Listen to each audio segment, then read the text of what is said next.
What's up, y'all? Welcome to episode 6 of Southern Draw, your new go-to sports podcast. Thank y'all for joining us today. We love having you here. Don't forget to click that like button. It helps us out a lot more than you think. Today, I'm here joined with my co-hosts, Nick and Rod. How we doing today, fellas? Doing Good. good. Finished the work week up today, which was a very tough work week to get through after Memorial Day weekend. I'm not built for those benders anymore. I was down at the beach, and I swear got off the plane Wednesday night, got in Grady's car, and then I blinked, and it was Sunday morning in time for me to fly back. Like, it just goes so quick. I'm not 18 years old anymore and able to drink as much as I used to, which is kind of lame considering I'm only 25, but doing good. Excited to get back in the routine of things. As weird as it sounds, it's kind of nice to go to work and feel like you weren't just a piece of shit all day. So doing good, doing good. What all did y'all do at the beach? So we did a little bit of construction work helping the pastors out because the people who are working on their house are horrendous. Mrs. Pastor was saying it's like the longest construction project they've had, and it's like not as large as their last beach house was or anything like that. Drank by the pool, played some beer die. We played golf Friday, a really nice course. Me and Jarrett won the scramble. Mostly Jarrett carried my ass because he's really good. But the bummer was the weather was ass, dude. I did not get to go to the beach and sit in the sun once. That sucks.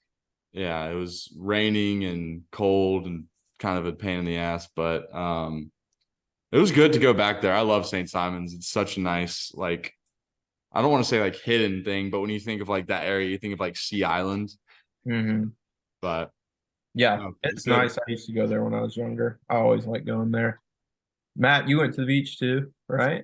Yeah, thankfully, the weather wasn't bad till the last day, so I got sunburned because I didn't get fully covered. But I made it till day 3 without getting sunburned for the first time ever. But I got like a Z on my chest from the spray, doing Oh that. yeah. And I missed, I don't know how it ended up like that, but basically same as Nick without the construction and just a lot of seafood. I can't even remember some of the things I ate, to be honest.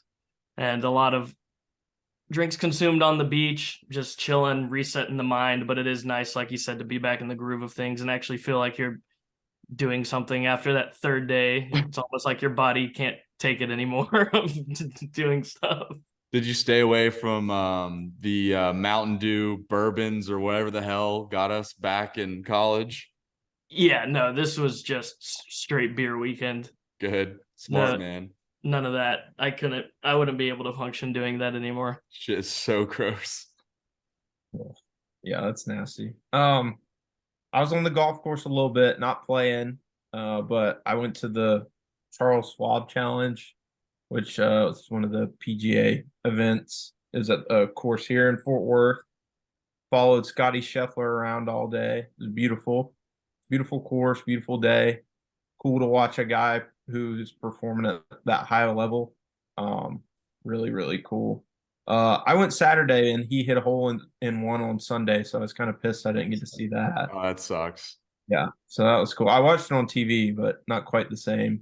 And then painted my garage with my parents who were visiting.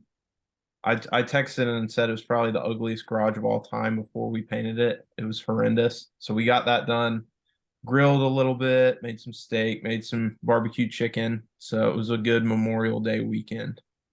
Are you gonna turn the garage into anything cool or Oh yeah. Yeah, I'm deep in Facebook Marketplace right now. I want to get a fridge. I want a deep freezer. I've already got a dartboard because the people that owned my house before left it for me, but I'm gonna deck it out, flags, beer signs, all the Full typical table. garage stuff. What? Full table. Pool table? Dude. I'm gonna just kick Aubrey's car outside and tell her she can't park in the garage anymore. absolutely? Yes. That's a must. The deep freezer is a good play. Got to get a cow butchered. Yes. Got to get a cow butcher. That's the plan. There's a butcher I've been scoping out that I've been meaning to go to. So as soon as I get the deep freezer, I'm going to buy just tons of meat. Prep.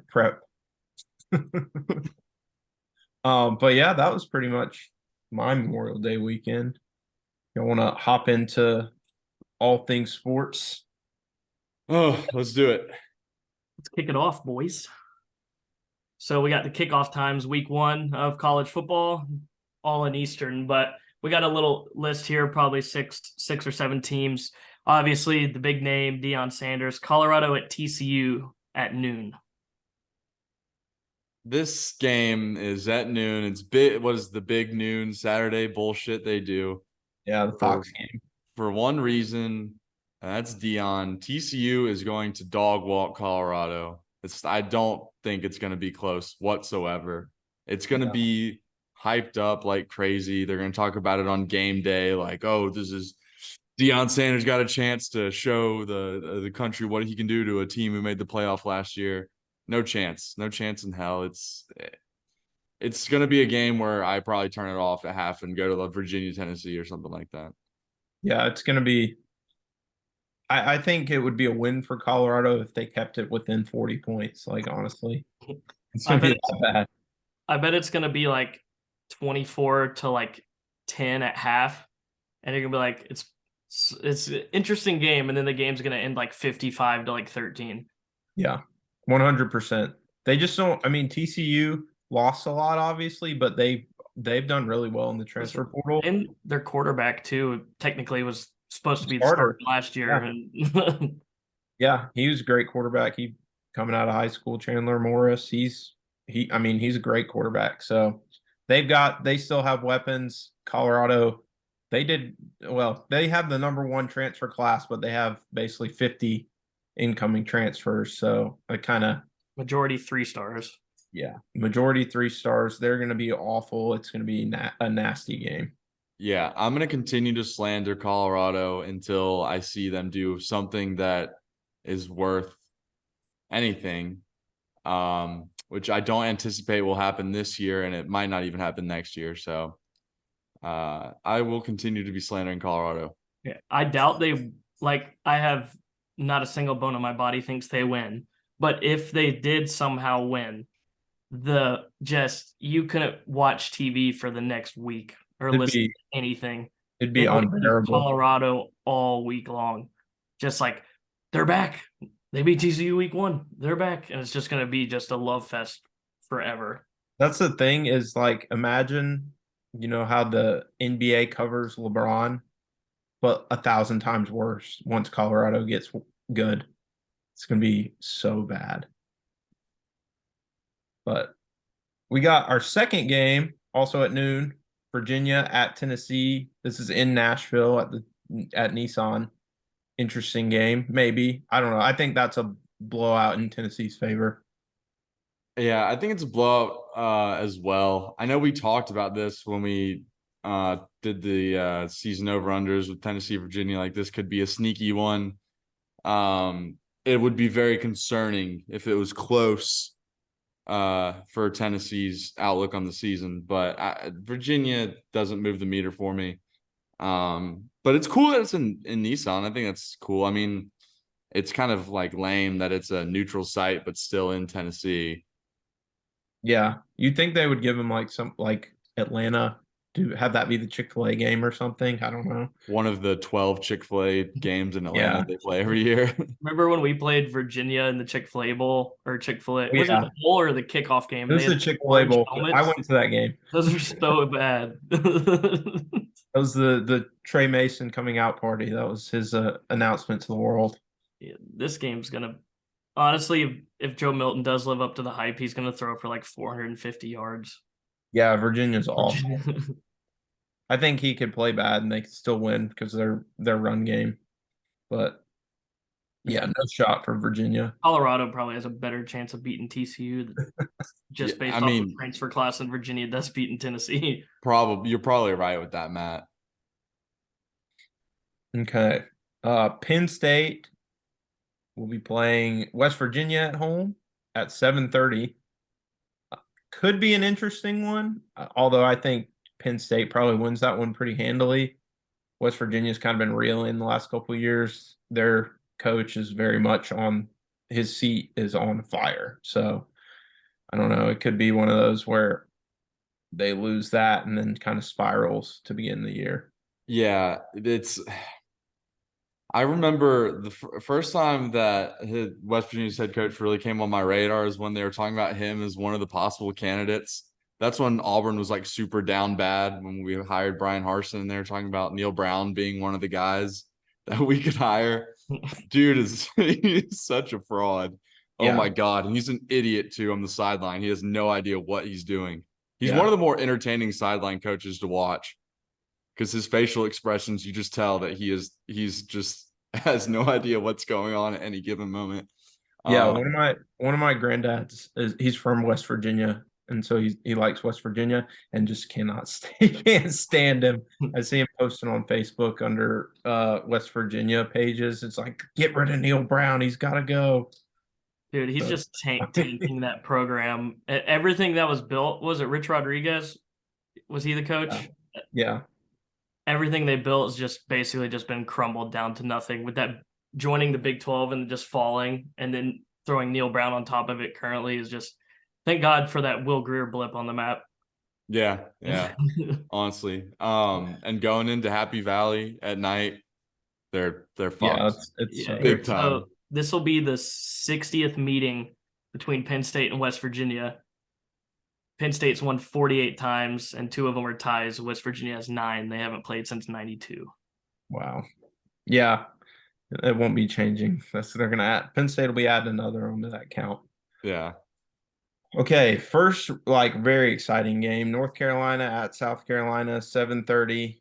This is going to be a very fun game. I like the quarterback matchup. Huge game for both teams. Yeah, this is going to be a banger. I'm already excited to watch the pregame sandstorm with the white flags. I know you think that's overrated, Rod, but It is. it's going to be a night game. Is it at USC? Or yeah, is it at USC? It's at USC. Ooh, I thought it was going to be one of those Mayo Bowl things. At least I'm pretty sure it's at USC. I'm going to sound like an idiot if it's not. I thought it was the. I thought it was the Duke's Mayo. I'm an idiot. That's fine though. It's in Charlotte. There'll still be a bring the white flags and sandstorm. Yeah. Yeah, it's going to be very interesting. South Carolina's we talked about this in the SEC preview, but they've got to build on what they did last year. Getting a win over North Carolina to start the year and just carry over the momentum would be huge for them. And then if North Carolina, people were really not sure what they're going to be this year, it'd be a really good boost to start the season off with a win over a team who a lot of people think is going to exceed expectations again. And if Drake May is going to want to have any shot at the Heisman, they've got to beat South Carolina, I think. Yeah. This is usually this is like a week 4 game where you have a matchup like this. It's just kind of this is either going to vault us or it could be a bad year going on, but this is a good kickoff for both of them. If North Carolina or South Carolina, whoever wins, will start to get a lot of hype and a lot more belief. But I don't feel like North Carolina will really challenge South Carolina, to be honest, because I just think they relied too much. Honestly, I just think the whole team's Drake May. Yeah. Brown has no idea what he's doing anymore. Yeah, I think South Carolina wins, and I want South Carolina to win just because I really want that week 3 Georgia-South Carolina game to be a hyped up matchup. I just think when South Carolina has some expectations playing Georgia, they usually give them a hard game. So we'll see. But yeah, I've definitely got South Carolina. Yeah. And it'll boost Beamer's resume for Florida. What is that, Matt? It'll boost Beamer's resume for Florida. Yeah. Dank uniform matchup. Yes. Yeah. Oh my God. Yeah. If North Carolina comes out in their throwbacks with the Navy accents, I'm immediately switching my prediction to North Carolina. They should both wear the throwbacks. That would be sick. The red helmets with the black jerseys for yes. That's my dream. Yeah, Rod, I thought you were gonna say you're gonna switch something else. Unrelated but also related. Do you guys remember the Kenny Trill come out game where it was A&M South Carolina like on a Thursday? Mm-hmm. That game was so much fun. I feel like South Carolina always plays bangers on week 1, and I'm basing this off absolutely nothing, but It's factually correct though. yeah. Yeah, they've opened with North Carolina. They opened with North Carolina. I think it was Sam Howell's freshman year, so like 4 or 5 years ago, 4 years ago. So they usually play some big ones week 1. Yeah. All right. I know one that we all have circled and talked about at great length. LSU, FSU in Orlando, and this one's on Sunday, 7:30 p.m. Likely a top 6-7 matchup. Yeah, I think top 7 for sure. This game is one of those when you look at the beginning of the season and you're like, it's the first week of college football, but I'm gonna have to go to work on Monday. But then you see Florida State and LSU are playing Sunday night. It's like staves off the Sunday scaries a little bit. You're like, oh, I get to watch this though. This game is absolutely massive. I don't want to say playoff elimination because it's the first game of the year, but if it gets down the road and both these teams are in contention, it could be an eliminating game. I think it's more of a elimination game for FSU, considering just the opponents LSU will have on their schedule. That's true. Yeah. Yeah, Florida State, the rest of Florida State's schedule won't give them the opportunity to kind of gain back what they would lose by losing that game. Especially if they had a slip up. Yeah. Yeah.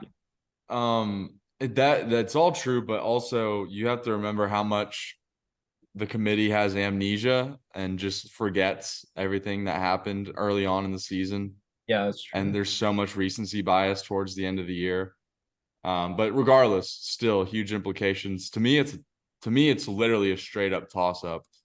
The line's going to be like 1.5 if I had to guess. I don't know. I think the line's already out, but I mean, it could go either way. I think Florida State has done better this offseason in terms of adding talent. So I lean Florida State, but it's like same as last year, comes down to the wire. Yeah. I have also no idea. Another banger uniform matchup. Yes, Yeah, amazing. Possibly the best combination for a uniform matchup, or at least top 3. Top 3 easily. But yeah, so LSU and Florida State have played 10 times. What do y'all think the win losses within there? 6-4 LSU. I was gonna go 7-3 Florida State. 8-2 Florida State. Florida State's won the last 5. Oh. The last win for LSU was 1982 in Baton Rouge. Wow, that's shocking. Florida State was just so good for so long. Yeah. Yeah, it's going to be an awesome game. I'm very excited for it. I think my Heisman pick is Jordan Travis, and I think he establishes himself early as the front runner with a big performance in this game, and I got FSU. I'll probably go with FSU too. Actually, no, scratch that. I'm gonna go with Brian Kelly just because I'm picking the coach in this matchup. At this point, I mean, things could change. You never know, something comes up, but I'm going with Brian Kelly. Yeah, I don't think I even have a pick right now. I mean, if I had to gun my head, I would probably say LSU just because SEC bias. But I mean, it's gonna be great. I wish we talked about this before, but I wish it was not neutral site. I mean, it's still fine that it's neutral site, but if this was in Tallahassee or Baton Rouge, it would have been insane. It'd be so cool. Yeah, neutral site is just they're fun to go to, but it's more fun to go to that campus and get to see that campus and hang out on that campus. Yeah, and see the other team going through the other team's like pregame festivities and stuff like that. These fan bases too, like in my head, are like very similar. Like kind of crazy. Obviously, Florida State fans are not Cajun, but like you got the Florida kind of rowdy. Yeah. Very rowdy, they go hard. Both fan bases go There will hard. be a lot of arrests made in and outside of Camping World stadium. Yes. I would love to compare how many people got arrested in New Orleans for that game last year versus how many in Orlando for this year. Just see, I would imagine it's probably more in New Orleans, but that'd be fun to look at. Yeah, God. The drunk tank there is going to be just like maximum capacity. Yeah, just spilling out of the jail. Okay, and then wrapping up week 1, 8 p.m. Monday, Clemson at Duke. Clemson at Duke. At Duke is very interesting. Duke, Matt, I know you kind of have high expectations for them. What do you think? This is happening. This game is happening. Duke This is happening. going to beat Duke's going to beat Clemson in week 1, but Clemson's going to run the table after they lose to Duke. But this game is going to happen. Duke is going to get that big win with Elko after an already insane season. But I believe because it's in Durham. But the last time they beat Clemson was 2004. But this is a team that's actually has a chance to beat them. And also, the only thing is if Klubnik works out, it could get ugly. But Clemson's kind of in that same spot Alabama's in, where they're either going to go back to where they were, or they could have their worst team in however many years. Yeah. Yeah, I think this game is like a 14-point win for Clemson, but it'll feel closer than that. I'm a Riley Leonard truther, obviously. Fairhope, Alabama gang. Duke's gonna win this game. It's gonna be awesome. Durham's gonna go crazy. There will not be many arrests because they're all fucking nerds. But Riley Leonard's gonna come on the national stage. Pause. We'll see. I don't know. I just think Clemson's going to be a little too much for him. Yeah, probably most likely, but I'm refusing to use logic in how I think of this game. Going with belief, just straight up belief. Yes. The last time Duke scored more than 20 points in a game against Clemson was 2002. Wow. 20 points? Yeah. Okay. See, that's why I'm going with Clemson. The last time they won in 2004, they only scored 16. Okay, but they may be due for a win. You got those trends there. They got to flip the trend. Oh, it's going to happen. He broke the Virginia Tech and Wake Forest curse with Elko did. Now it's time to break the Clemson losing streak. We'll see if it happens. All right. More schedule news. This is big. SEC meetings been going on for like the last week. They've reached a conclusion that starting in 2024, they will be doing away with the East and West divisions and still moving forward with an 8-game conference schedule once Texas and Oklahoma join. What are y'all's initial reactions to this? Because it's been this has been like the big story in college football.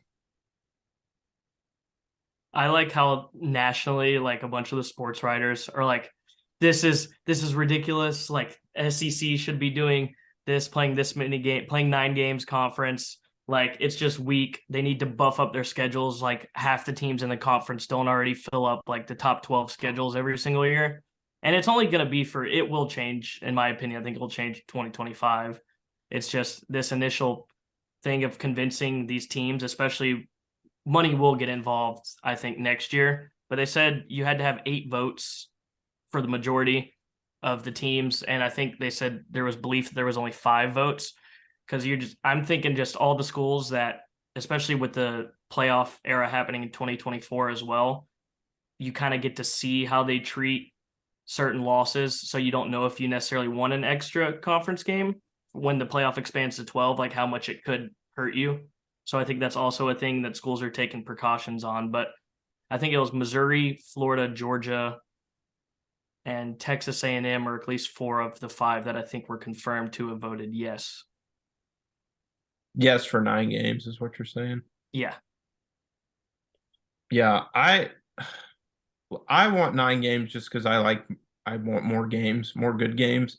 But I mean, it is kind of ridiculous for people to be like, oh, the SEC's conference, they're going for the weaker conference. When I mean, personally, like us as Auburn fans, I can't remember the last time Auburn didn't start the season with like a major Power 5 team It seems like they play big out of conference game every year. A bunch of the other schools play a big out of conference game every single year. So it's not like the SEC is like intentionally like Yeah. stacking the schedule with easy teams to make it the playoff path easier. The whole argument is like when it comes to the FCS schools, people are like, oh, this sounds like if you're playing like Georgia and Bama sandwiched between a team, you're going to want to play. And plus, you can play them earlier in the season or later. Either way, they're still on your schedule. And an SEC team playing the Citadel compared to the SEC playing Bowling Green, there's not going to be much of a difference between those games. Like people get mad because Bama has like McNeese State or something. I was like, they're still going to win by 40 against regardless of whoever they play. Yeah. Yeah. I don't know. I guess people kind of look at the teams at the top of the conference and they maybe have the weaker schedules. I mean, Georgia's schedule is super weak every year. But I mean, they still schedule those out of conference games. And you But still can't play yourself too at the same right. time. Those Yeah, that's a big part of it too. I mean, like schools like Ole Miss and then Florida always have hard schools with it because they're playing LSU or Georgia or Alabama every single year. And then obviously Alabama and Georgia can't play themselves, but I don't know. I don't know. What do y'all think about the no divisions? Do y'all like that? I feel like that's happening a lot because of complaints from everybody's favorite head coach. I like no divisions, kind of. I don't know. I'm not. I don't have strong feelings about the scheduling. Like, I think that you know it's all gonna equal out eventually. I feel like the SEC teams are gonna play a bunch of good games. I like the no divisions. I want to play other schools more. Like, there's so many schools that we didn't play when we were in school or didn't get the opportunity to go see their stadium that I would love to. Yeah, I'm pro no divisions. yeah, that's really the biggest positive of this, and I think it's probably the main reason they do it. I was reading something that said one of the big reasons is they want every player to be able to play at the each team's away stadium and then play that team at home as well within the 4-year span that they're in school. So I like that. I think it's good for the players to be able to do that and for the fans to get to travel, like you said. I mean, we never got to go to Knoxville, which would have been awesome. So that's a huge positive of the no divisions part. I think it's best I will say I'm going to hate losing divisions, but I'm not pro divisions just because I'm just college football traditionalist. It's just going to take a while to get used to that. But it gives those teams like you'll have years where teams, I mean, all conferences are basically shifting to divisionless format. So you'll have teams that are playing in a conference championship that won a weak division. So I think you get that second tier team that's there. Like, let's say one year Bama was 12-0, we were 11-1. We lost the Iron Bowl, but we were second. Normally, in a division year, it would be like they'd go play Georgia, who's like 9-3 or something. It's all hypothetical, but then you would have Auburn and Alabama again, and you get another chance to prove yourself with those elite teams. Like, I think the biggest benefit in this, if no divisions, is teams like LSU and Tennessee. Yeah, yeah, you get the opportunity for the two best teams in the conference to play in the conference championship, which is, I think that's the right way to do it. And then, like you said, LSU and Tennessee, where they're like just behind every year, but they're still the second best team, they're actually going to get that opportunity now. Yeah, the conference championship thing is huge. I mean, in Alabama's major run, apart from the game when they played Georgia and Georgia had the clock run out on them at the end of it, they didn't have a competitive conference championship game for years. It was a shitty Florida team who would score like 3 points in the first half, or a Georgia team that barely made. Like, I love a strong conference championship game. To be fair, I feel like the SEC championship has been blowouts a lot, just a lot lately. But that is probably also their thought process is they actually want the championship game to be competitive, which I like. Plus, with the just new playoff format in general, like that, it'll be a full seeding game, which it already was for 4 teams, but the team you'll have in there has a better chance of improving their at-large. Well, actually, no, they would have if the second team won, you get auto bid in. auto bid, which I hate auto bids, but that's another conversation. You're But an auto bid, Matt. it'll be nice for that.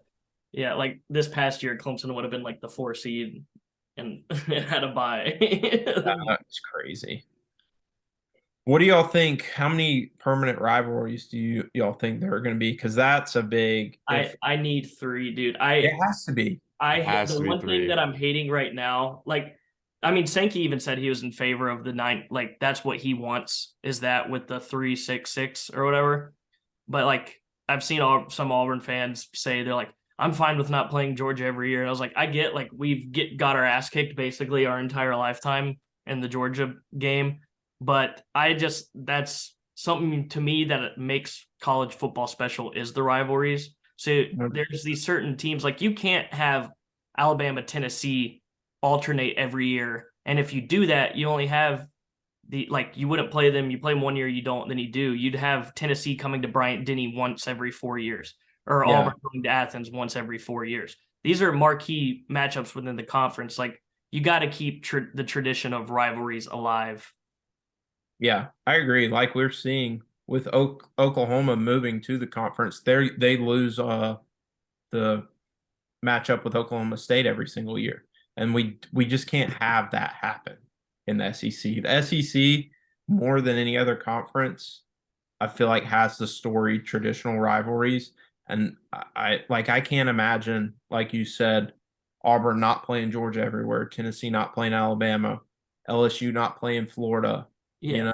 And you think with the additions of Oklahoma and Texas, you're adding rivalries back to college football. So if you have the 3-6-6 format, it benefits you because Oklahoma will have Texas, and you bring the Missouri game back. Texas, you have Texas A&M, Oklahoma, and Arkansas. 3 huge games right there. Yeah. I mean, having 3 permanent opponents, I think, is a great thing. And then, of course, Saban comes out when he was like, I think we should play more SEC teams every year. And then now he's like, I don't want to play Auburn, Tennessee, and LSU every year, like he has done every single year he's been the coach. Yeah. But he thinks it'll lead to unfair scheduling. That's ridiculous. It just means he wants like Kentucky or Vanderbilt to pop up every few years. When some of those schools, it is beneficial to them to have those schedules. But if they want to see success or have some success, it's good for them to have those games. And the hard thing, though, with the 3-6-6 is you're thinking about schools like Florida, Kentucky, and South Carolina that may not be in favor for it because their biggest rivals are out of conference. Right. Yeah. That is the big part of it, is those out of conference rivalries and where do they fit into the whole scheme of it. But like I said, the SEC, they've just got to figure out how to make it has to work. You've got to be able to make it work where you maintain the interconference rivalries and the out of conference rivalries. They can make it work. It's just if they want to. Yeah. Something to think about too is our whole opinion on teams' success based off their records is going to change with the 12-team playoff. You're going to be able to lose more games and still get in. So if you have a harder schedule and you lose 3 games, you still have a good shot of getting getting in the playoff, especially as an SEC team. I mean, I think that everyone should just play a bunch of hard games. Everyone should get beat up, and you should still have a good chance to make the postseason. Yeah, I agree with that. But the only ones I was saying that I think won't, like when it goes back to voting again for 9 next year. Well, Florida already voted this year, and I can't remember if I said South Carolina, but for school like Kentucky, they'll always vote no, just because that'll give them 10 Power 5 games. And you got to think schools like that, a bowl game is very important to them. So there's schools thinking about a bowl game, not necessarily playoff first and foremost. I would think for some of these lower tiered schools in the or no longer divisions in the conference, to help them have that chance to play another Ball State or something like that to help get that 5th or 6th win on the season. Yeah, it is. I do think you're right about it moving to 9, Matt, because I think the argument to these teams that are no needs to be, we're going to make your schedule extremely hard. And so that appeals to the playoff committee. And you can say, look, we're playing these super hard games. if teams from other conferences played our schedule, they would lose 4 more games than we lost. So that's got to be the justification that they use to the Kentuckys or the Floridas or whatever. I think the justification will be ESPN coming in and saying, Yeah, here's throwing a bag. $10 million. Yeah. Shut up and play 9 conference games. Yeah, that's probably the most likely scenario. There's a bunch of money. There's got to be big dogs. There's got to be little dogs, man. Not everyone in the SEC can be good. Well, going back though with Texas and Oklahoma joining, the whole power dynamic shift. There's going to be medium dogs who are going to have to get used to being little dogs and so on and so forth. That's the way it goes, man. Not everyone can be a winner. Nope, not everyone's Hugh Freeze. No, not everyone is Hugh Freeze. Exactly right.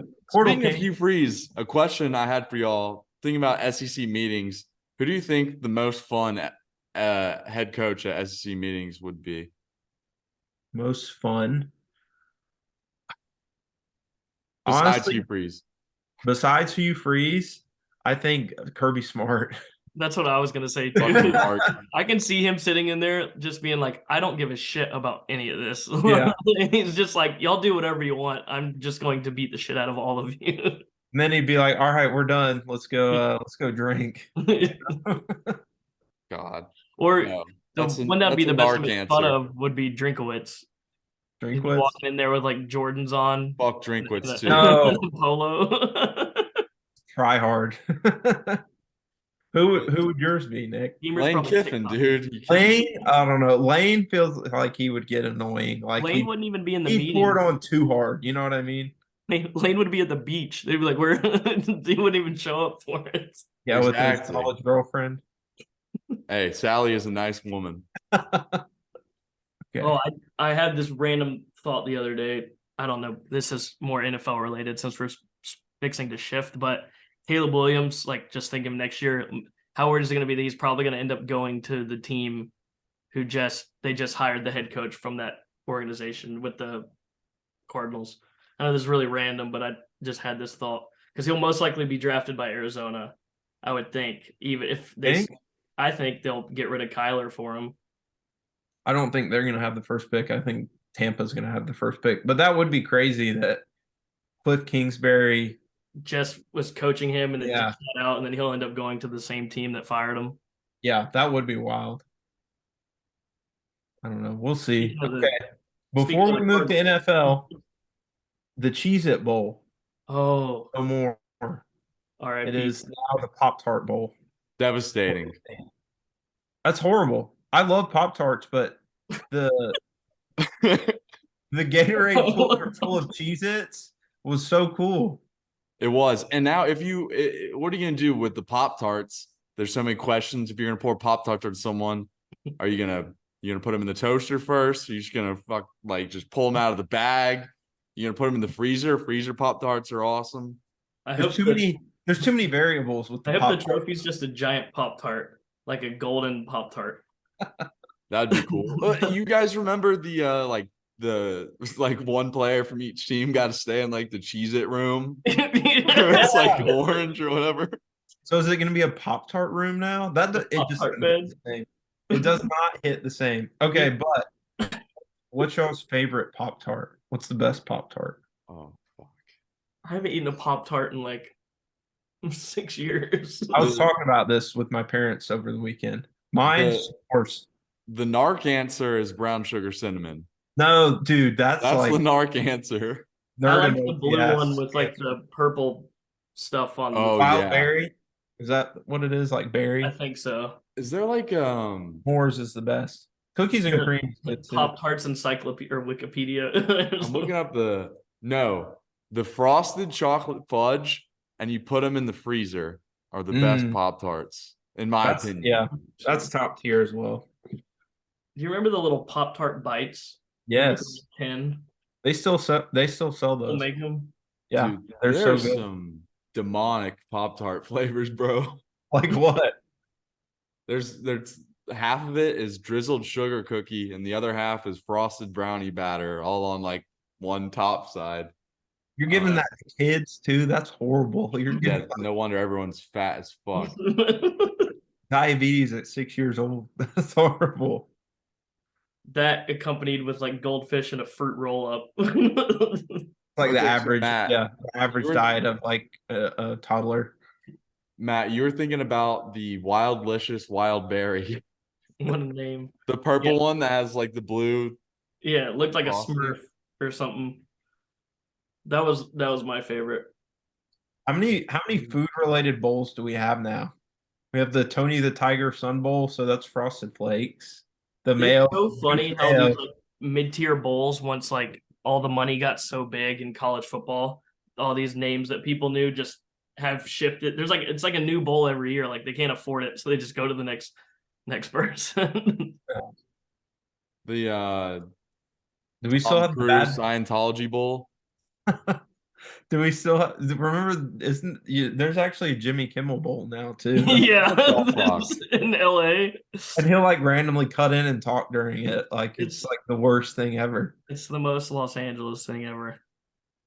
Oh, Let's see. rest in peace, Cheez It Bowl. Oh. Holiday Bowl's still there, and they're suing UCLA. Um, music. Coney the Tiger Bowl, yeah. Are we saying like food related or Food related. okay? So I get Fiesta Bowl's not technically related. The Idaho potato one. Oh yeah, that's a big one. The Pop Tarts Bowl. I just can't believe that's a thing. Imagine like playing an NCAA game and like you make the Pop Tart Bowl. You got to turn your game off. Make the Pop-Tart Bowl. The Duke's Cheez It mayo. Bowl will live in infamy because of that one where I don't remember who TCU was playing, but there was like 7 interceptions in that game. That game was awesome. Legendary bowl game. It's incredible. That game was Famous awesome. Idaho potato still exists. Well, all right. Well, rest in peace, Cheez It Bowl. Let's hop in to some NFL. Not much happening. Speaking of, we just mentioned the Arizona Cardinals. DeAndre Hopkins was released, which I think people thought he was going to be traded. I thought he would be traded, but he was due a ton of money. So I guess they just had to cut him. And the front runners seem to be the Chiefs and the Bills. I read a report that said that the Chiefs and the Bills were in a quote arms race for DeAndre Hopkins. So Bills don't have the money. Bills don't have the cap space Yeah, for the him. Bills are poor. I don't want DeAndre Hopkins. I want some no-name I receiver. don't either. I think he's overrated. I think he's past his prime. I don't think he was overrated, but I don't think he's the same player he used to be. he's definitely not the same player he used to be, but to me, he's like He's still better than a lot of. he's like the same like type of like at the same stage in his career where like how the Rams added Odell Beckham Jr. He Yeah, could kind of fit into the same role for whatever team like a really like super reliable wide receiver too. if he went to the Chiefs, it just Honestly, that might be good. Just easy. throw like some instability in there, like a little bit of different. Like all their receivers are the same, like no-name guys. Now that Tyreek Hill's gone, that are always open. Throw D-Hop in there. Fuck it. What's gonna happen? They're gonna win another Super Bowl. Yeah. Other teams, Deshaun Watson made some comments and said he wanted to play with him again. If I was DeAndre Hopkins, I would stay the hell away from that. And then there were rumors that he was open to Houston, so that would be interesting with CJ Stroud, give him a kind of reliable target because their receiver room is kind of thin after trading Brandon Cooks. So I'm D-Hop. I'm ring chasing right now. yeah, big time. Yeah, if Your legacy. Odell. the Deshaun Watson shit, fuck that, bro. I wonder if he like makes public comments like that and it's just like, oh man, I'm gonna get flamed anytime I do an interview. You know what I mean? I hope he has another. He looked like shit last year. I hope he's awful again all year. Yeah, I think Houston would be cool. Yeah, I'd like to see him go back there. Me too. Just put him on an irrelevant team. Yeah. Like the Dolphins. Nah. Yeah. That would be crazy though if we went with that receiver room. We'll end up getting Dalvin Cook here in like a month or something. We keep saying it, but he hadn't nothing. He's gonna get movement. released. He's not gonna get traded. He's gonna get cut or something, released, whatever. James Cook clear.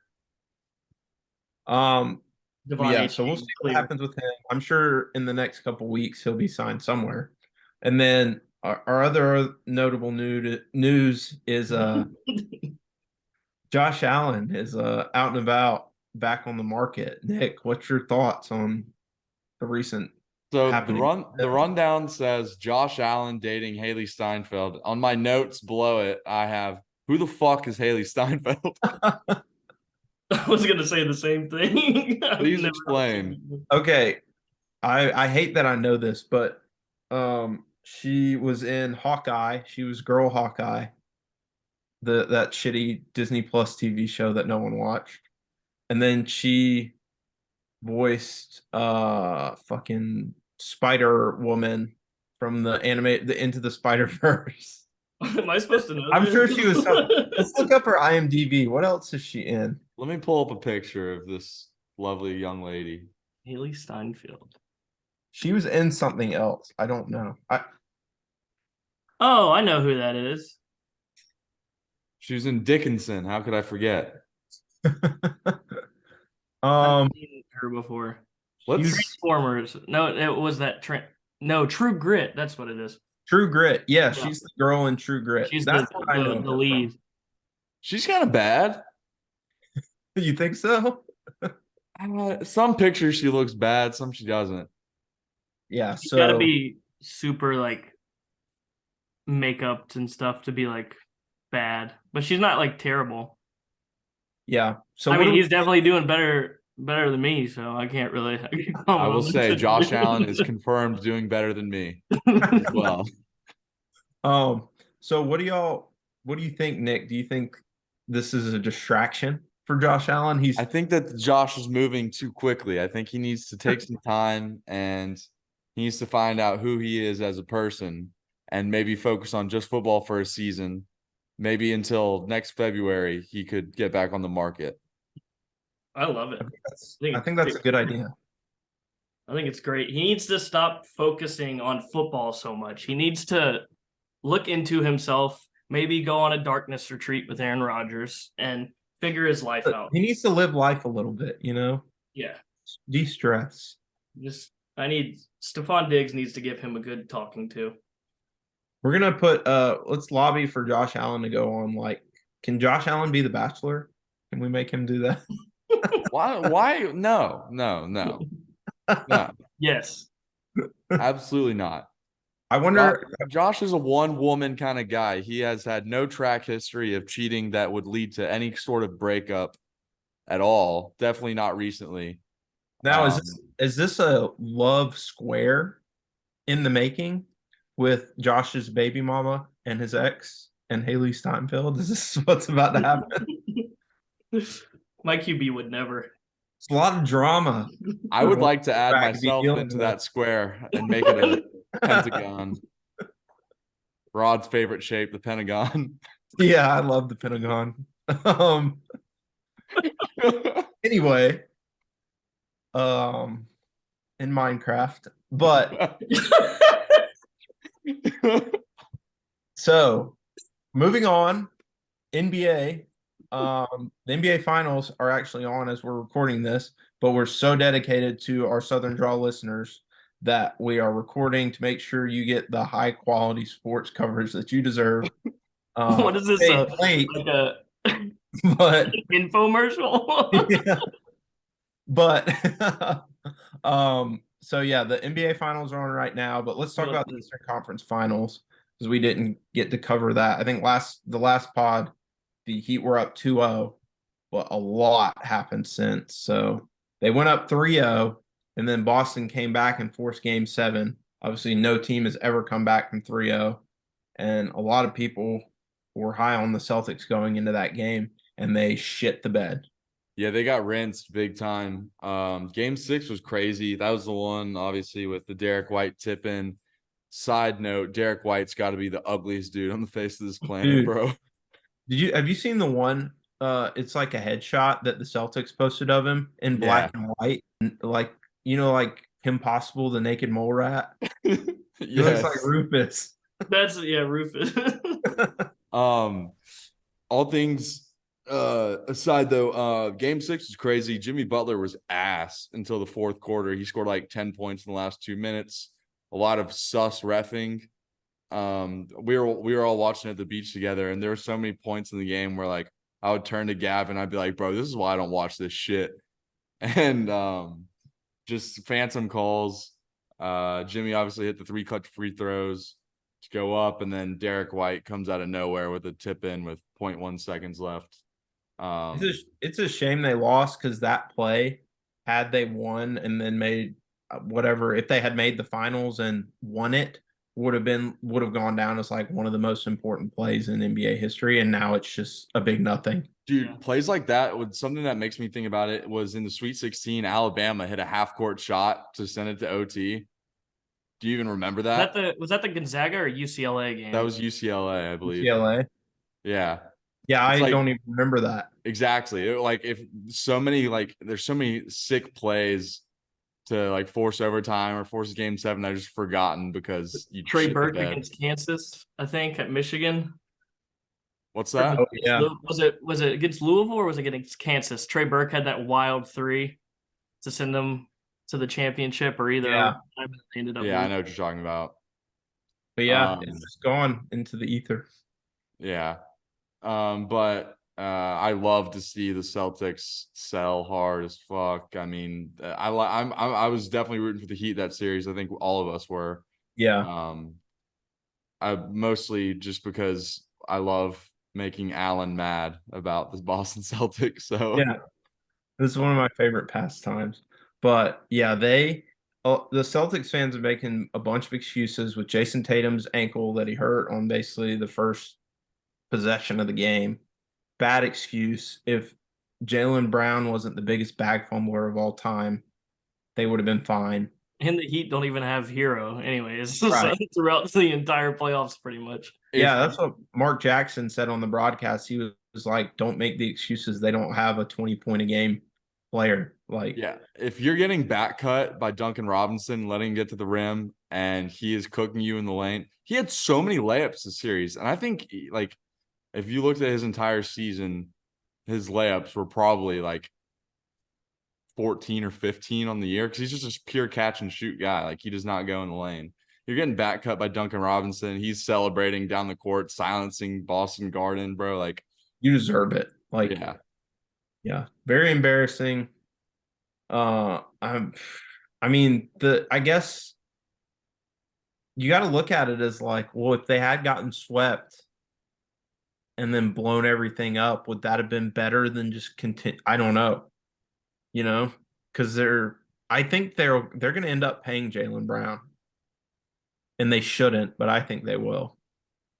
I don't think they should either. I don't think Jason Tatum is someone you can build a team around to win a championship. I think him and Embiid kind of fall in the same category of great players. Obviously, you want them on your team, but they're not the guy who can lead a team to a championship. Yeah, I think we may have talked about this. I said it on the last pod, but he's like a guy who wants to be elite, but just can't quite become elite. He's almost there, and he has the flashes, obviously, like the game 7 against Philly, but I don't know. Tatum just can't quite. He's too inconsistent. Final switch. I don't know. But way too inconsistent, like you said, Matt. Yeah, super inconsistent. But moving on to the Heat and Nuggets. It's almost halftime, and Denver's up 57-42. Yeah, so I think the Nuggets win this in 5, maybe 6, but I'm all the way in on the Nuggets. I think they sweep them. Really? Sweep? I want the Heat to win just because I like Jimmy Butler, but they don't have the team. Nuggets have way too much. They're just the best team, and this was the perfect thing ever to happen to the Denver Nuggets in their first finals appearance was the Heat making their way to the finals. Yeah. I initially thought Nuggets in 6, but I mean, I could see the sweep. I could really see the sweep. But the Heat, they just don't go away, Yeah. That's why I think 5, because they're going to steal a game. Jimmy Butler's going to have some kind of go-off game where he drops 40 and they steal a game in Denver or something like that. I said, I mean, Bam Adebayo is a good player, but he's not good enough to stop Joel or Jokic. No Like one can stop no Jokic. one can. Yeah. I It's like think we talked about. Jokic shoots and he looks like he's not trying, and it's just beautiful. Like there's no effort in what he does, but it's like there doesn't seem to be a flaw in his game. He's just fun to watch. But we'll see. I'm wanting my. I think it would be cool to see the Nuggets win their first ever championship. I agree. But the Heat have been there. Spoelstra's been there. You never know. They could pull it out. Yeah. Another team in Florida in the Stanley Cup Finals. Go over this real quick. Who are y'all thinking wins the trophy? Vegas. Vegas in 7. Yeah. Vegas in 7. I got Florida. I think it's a 7-game series, but I got Florida. This will be the first real team that I don't know what happened to the Hurricanes. They just got punched in the First mouth. real team. Well, I mean, like since Boston, that they've actually like the only team that's played them good has been Boston. Maple Leafs got smacked in the mouth, didn't respond. Canes got smacked in the mouth, didn't respond. Vegas is more solid of a team, but I can see Florida winning, but I just think it'll be Vegas in 7 just because of home ice. Yeah. If it was Florida the higher seed, I would pick Florida in 7. Yeah, I agree. I think Vegas, it's just set up for Vegas to win it all right now. Even though Florida's had a great run. And that's not to like knock Florida's run that they've had, but it's just I don't think they can overcome Vegas. Every time a team has a run like Florida usually does, it doesn't really it makes it to here and then it kind of gets flattened out. But I don't know. They've compared to other teams that have done it like Nashville and the Canadiens, it feels a little bit different. They're just meshed like crazy, but Vegas can handle their physicality. I mean, they played the Stars. They were able to handle it there. Then they took the playmaking against the Oilers. They handled it there. They've played a lot of teams to prep them for this. But the one thing with Florida, kind of like y'all were saying with the Heat, they just don't go away. And if you go to overtime, make sure you watch Kachuk because he will find a way to get the puck in the net. Yeah. Yeah. I would like to say I have been a bit of a fraud. I have not been watching as much as I was. I still love it. Don't get me wrong. I'm going to watch the Stanley Cup Finals every game. I will make that commitment. But I've been watching. I stepped in from what you missed, so okay. I've been watching, so I kind of kept up with it. I kind of thought we were going to have a situation where both Florida teams were going to get come back on because the Stars got a couple games there and then just got embarrassed in Game 6. But yeah, it'll be interesting. But yeah, I'm on Vegas. All right, let's run through college baseball real quick, the sport that no one cares about, but we all pretend to. Regional host sites came out. SEC has 8: Alabama, Arkansas, Auburn, Florida, Kentucky, LSU, South Carolina, and of course, Vanderbilt. People are pissed about Auburn and South Carolina hosting, more so about Auburn. That was more the outrage I was seeing, but they should have been more upset about South Carolina hosting. Yeah, we would have just taken their spot if they moved us for Campbell. So it's not like we wouldn't have gotten a regional regardless. Exactly. So a lot of people were just mad because John Cohen, Auburn's AD, is like the head of the committee. But every time that he discusses his own school, he's got to recuse himself from the conversation. So people are just pissed to be pissed. They just look at RPI. Campbell's strength of schedule is not as good as Auburn's. Auburn's been playing in a harder division. South Carolina plays in a harder division. SEC schools are just better at baseball than little schools for the most part.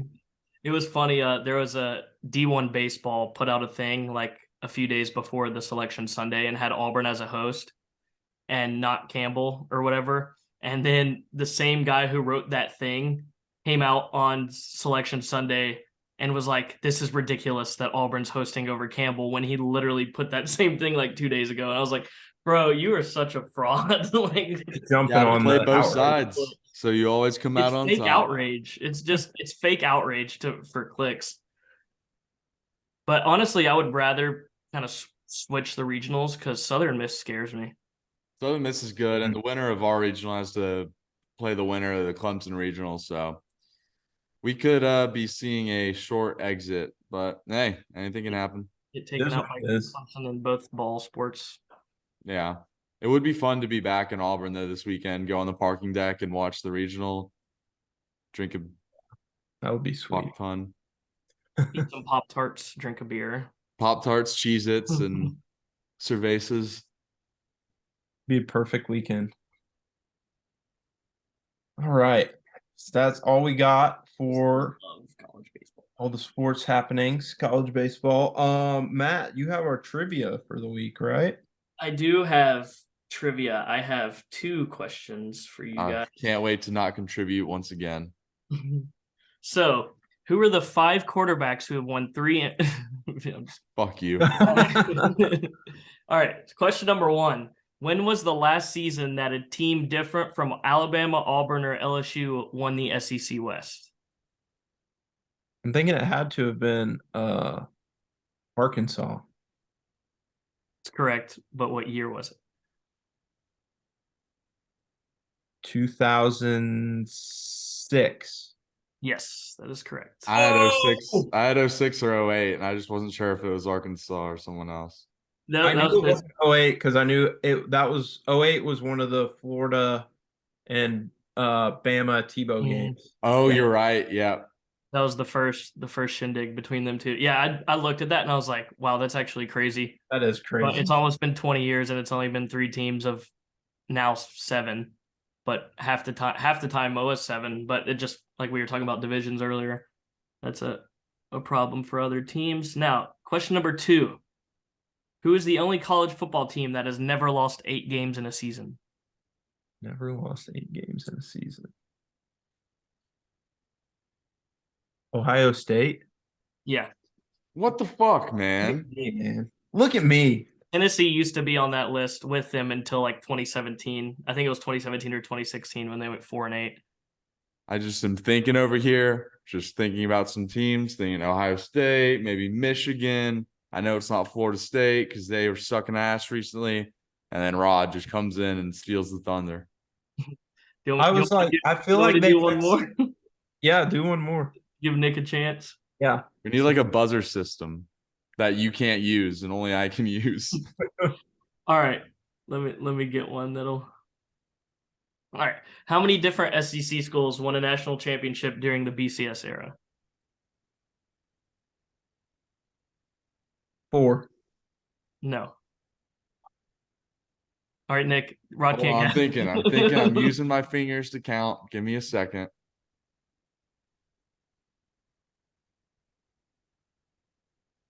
5? Yeah. Yeah, let's go. It's Florida, Alabama, LSU, Auburn, and who else? Tennessee. Oh, Yeah. The very first BCS national championship. Yeah. Good questions, Matt. You might Those just were be really good. trivia master. We need to start. We need to start keeping count. I would be. No, we don't need to start keeping count. We're gonna start. We're gonna start keeping count. We're gonna update every week the trivia count starting next week. It's like, damn it! I just got a point. All right, is that all we got for episode 6? So we got on the rundown. So for closing thoughts, what y'all got? Nick? Oh, all right. 2 things. Cookie butter ice cream from Trader Joe's will be the sole reason why I get diabetes and become fat. It is the greatest thing to exist. I typically don't buy it when I'm at the store because I know that I'm just going to eat it in either 1 or 2 sittings and I'll just feel like a disgusting piece of shit. But got some today, so gonna have an exciting couple days owning that in my freezer. And there's just nothing better than a good HBO show. So true. Succession went so hard. Did you I need to get on the Succession game. Have you not watched it? I haven't watched a second of Succession. Dude, it's so good. I'm not saying anything groundbreaking here, but there's an episode in the final season that might be a top 5 all-time episode of TV. Seriously? Woo. Yeah. That's It's a incredible. very hot take, or not hot take, but a bold claim. It's like I think it's episode 3 of season 4. It's so good. But yes, HBO never misses. Their hit to miss count is like 99%. Yeah. All right, Matt, Rod, what you got? me? Okay. You. I'm gonna say Nick, buy a Ninja Creamy ice cream maker. Get total game changer. I got one for graduation from my mother-in-law. Making homemade ice cream at home. So easy. And then I have one more, and it is Nikola Jokic, best player in the NBA, and LeBron needs to retire. That's it. I agree. LeBron should retire. Jokic is definitely the best player in the world. And what kind of ice cream flavors do you make? So far I've made like lemon lemon cheesecake one, cookies and cream, lemon blueberry, and then snickerdoodle. Nice. Does it come with like a recipe book, or like do they have like Yeah. yeah. And then there's Instagram pages with recipes and stuff, but it's like you can make it and it's like a third of the calories and tastes just as good. Very good. I want all the calories though. So You think having more calories in something makes it taste better? I don't know. Yes. I think that the foods that are calorically dense definitely have a higher tendency to taste better than those that are not. I think you're probably right. Have you ever seen the Dairy Queen cookies and cream shake? No. It's like 2,600 calories. That goes hard, Come on, dude. look this up. Just look up like the Dairy Queen shake, 2,000 calories. Everyone at home, it'll blow your mind. I'm not sure how this milkshake was ever legal because Rod used to get Bojangles and drinking Dairy Queen milkshake for lunch. that's how I put on all my weight when I was younger. That's the 2,600 secret. calorie milkshakes. Do double baconators, 2 double baconators, and a Dairy Queen 2,000 calorie shake, and you're good. Dude, this should be a closing thought for another day, but we've talked about this before. The Baconator is the most consistent burger in America. The secret to the best baconator, just get a regular baconator and then put barbecue sauce on it, and that's the best sandwich you'll eat in your life. One of the best from a fast food place. It's amazing. Okay. Baskin Robbins Oh, it's chocolate Baskin Oreo Robbins. shake has Yeah, 125 grams of fat. Holy 3 days worth of saturated fat. Yeah. It's Baskin Robbins. How big is it? It's the Baskin Robbins chocolate Oreo shake. Are we all looking this up? We're gonna have to like superimpose this. Holy shit, dude. It had 263 grams of sugar. Wait, which one is it? Baskin Robbins chocolate or large chocolate Oreo shake. Everybody Google that and just look at that monstrosity. Dude, I need some of those in my life Lord. because I have been the same size for like 7 or 8 years. Honestly, though, I would get one of those just to try it. Like if they still sold it, I want to try it. It has more I think it'd be calories. good. Dude, you can eat 49 Oreos and you will be consuming less calories than the shake. That's ridiculous. Yeah, that was like a whole thing of something Oreos. they sold. Dude, that's insane. I'm about to feel so good just downing all this ice cream over here, and that's not 2,600 calories. Yeah, just anytime you eat ice cream, you can just say, well, at least it's not the Baskin Robbins Oreo shake. God. Jesus. Okay, Matt, that was such a tangent. But Matt, what's your final thoughts? My closing thought will be a college football hot take. This year at the Heisman Trophy ceremony, there will be not one but 2 running backs amongst the Heisman contenders. Jarquez Hunter and Blake Corum. It'll be, depending on how the season goes, it'll be Singleton, Judkins, or Corum, I'd imagine. I think Jarquez Hunter might be going to a different award ceremony. So you go into I don't even know the names. I don't either.